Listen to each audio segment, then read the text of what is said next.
লঙ্কা fake অবস্থা আমার জামাই আমার কোনো খোঁজ খবর নিতেছে না, এই কারণে কি আমি ভিক্ষা করতে আসছি। আপনি টাকা পেয়ে আনন্দিত? টাকাটা দেখান, খুশি?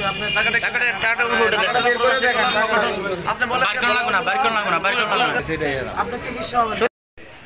আসলে আমাদের প্রবাসীরা বাংলাদেশের রেমিটেন্স যোদ্ধা, তারা বিদেশে অনেক কষ্ট করে মাথার ঘাম পায়ে ফেলে অর্থ উপার্জন করে, অর্থ বাংলাদেশের অসহায় মানুষের জন্য ব্যয় করে। এটা আসলে একটা ভালো উদ্যোগ, মহৎ উদ্যোগ। ভবিষ্যতে তাদের এই উদ্যোগগুলো চলমান থাকবে, অসহায় ছিন্নমূল মানুষের পাশে দাঁড়াবে। এই যে সামনে শীত আছে, সামনে শীতার্থ মানুষের মধ্যে শীতবস্ত্র বিতরণ করবে এবং সবসময় অসহায় মানুষের পাশে দাঁড়াবে বলে আমি প্রত্যাশা করি তাদের কাছে।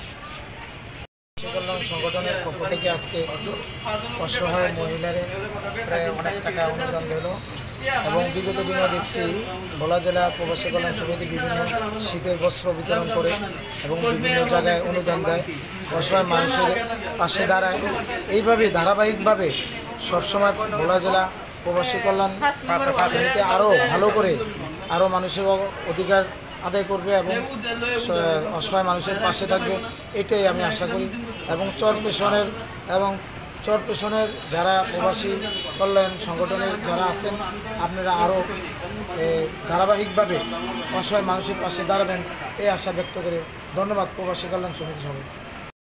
মিজানুর রহমান নাগর ভাইয়ের নেতৃত্বে এই প্রবাসী কল্যাণ সংগঠন বিভিন্ন অসহায় দরিদ্র মানুষদেরকে সবসময় আমরা অনুদান দিয়ে থাকি। এই অনুদান একমাত্র প্রবাসী যারা থাকে তাদেরই কষ্টের ফসল, তাদেরই কষ্টের ফল।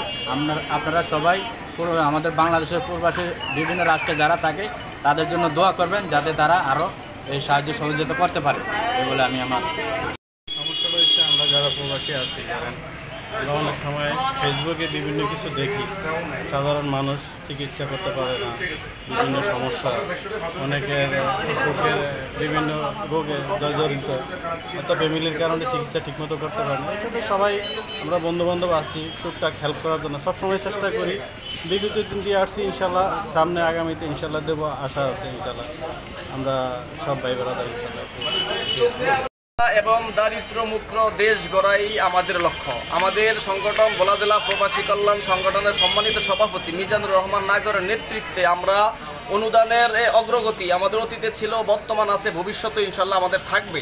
তা আমি লাইভ থেকে বলতে চাচ্ছি, প্রবাসী কল্যাণ ভাইরা যেইভাবে তাদের এই দান অনুদান টাকা পয়সা দিতেছে, সমাজে যারা অর্থবিত্তবান আছেন তারাও যদি আমাদের সাথে এইভাবে এগিয়ে আসতে পারেন, আমরা আরও বেশি মানুষের পাশে দাঁড়াতে পারবো, আমাদের সহযোগিতার হাতকে আরও প্রসারিত করতে পারবো এবং আপনারা আমাদের সাথে এগিয়ে আসুন, আমরা যাতে আরও বেশি মানুষের সামনে বেশি মানুষকে। আমরা অনুদান দিয়েছি মোসাম্মদ জান্নাত বেগমকে, ওনার বাসা ওই যে 5 নং পৌরসভা 5 নং, ওনার ওয়ার্কশপ ফারুক ভাইয়ের বাসায় উনি ভাড়া থাকে, ওনার গ্রামের বাড়ি নোয়াখালীতে। উনি অনাথ অসহায় মানুষ এবং ওনার যাতে বাবু হবে আর 2 মাস পরে, যাতে বাবু হওয়ার আগ পর্যন্ত যাতে উনি ভিক্ষাবৃত্তি না করতে পারে, বাসায় থেকে যাতে উনি সুস্থ সুন্দরভাবে বাবুকে পেটে নিয়ে যাতে সে থাকতে পারে, এই জন্য আমাদের ভোলা জেলা প্রবাসী কল্যাণ সংগঠনের পক্ষ থেকে তাকে আজকে আমরা কিছু নগদ অর্থ প্রদান করলাম।